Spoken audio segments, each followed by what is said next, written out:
Thank you, Mr. Chairman. And if I may, I just want to start by saying one of our members lost a child yesterday, and I know our hearts go out to Mark Warner and his family, and that is true on both sides of the aisle, that we may disagree on policies, and we may do so vigorously, but when it comes to the safety and security and the health of our families, I know we are as one, and we are praying for them. And Ranking Member, Thank I think it'd be appropriate for us to take a few seconds of silence on his behalf. 36 years old, the one thing you don't want to do as a parent.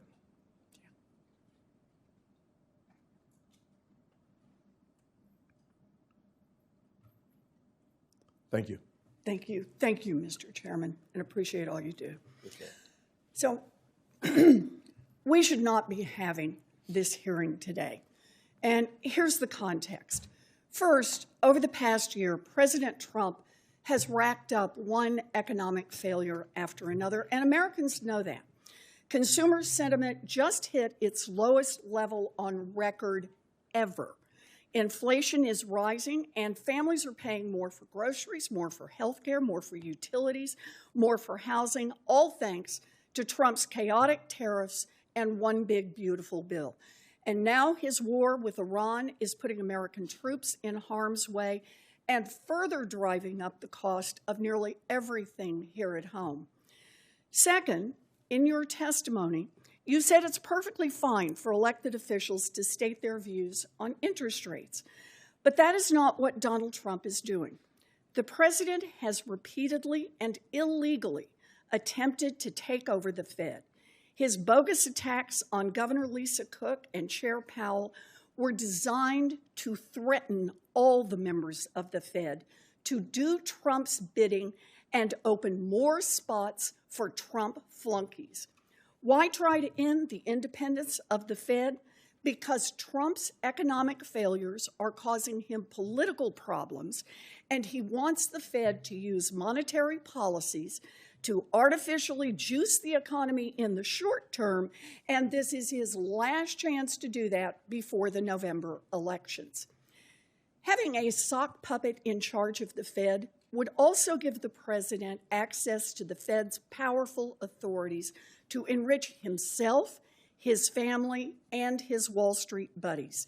It could mean granting special accounts to his family's crypto company or bailouts to his friends on Wall Street if they get into trouble.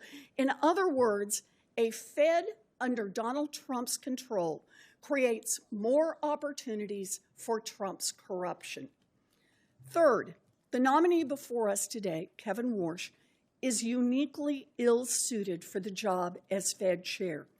In our meeting last week, we discussed the 2008 financial crash, where 8 million people lost their jobs, 10 million people lost their homes, and millions more lost their life savings. Giant banks, however, got hundreds of billions of dollars in bailouts. Mr. Worsh was a Fed governor from 2006 to 2011. That's before, during, and after the crash. And he said to me that he has no regrets about anything he did. So let's take a deeper dive into Mr. Warsh's record. In the years leading up to the 2008 financial crisis, he was an enthusiastic cheerleader for credit default swaps and complex securitizations. He dismissed repeated and increasingly urgent concerns from housing advocates across the country regarding subprime mortgages. He refused to use the Fed's authorities to address the risks that were building in the financial system. And when the crisis hit and the economy blew up, Worsh took on the job of Wall Street's personal liaison on the Fed board. He was quick to respond to concerns from Wall Street CEOs, and he worked tirelessly to arrange multi-billion-dollar bailouts for them with nothing for American families. No regrets, he says, no regrets. After the crash, most people on the Fed saw millions of Americans unemployed, people who had lost their homes, and said now might be a good time to lower rates and make the cost of borrowing cheaper for businesses to avoid more layoffs, and make it cheaper for Americans who are worried about paying their mortgages or their credit cards. But not Mr. Warsh. Nope. He wanted to keep interest rates high, and he sang the same song for more than a decade, even as the economy struggled. When the job of Fed chair became available during Trump's first term as president, Worsh held on to his high interest rate inflation hawk views, and Trump passed him by. Regretful, he soon reversed course and called for the Fed to pause interest rate hikes.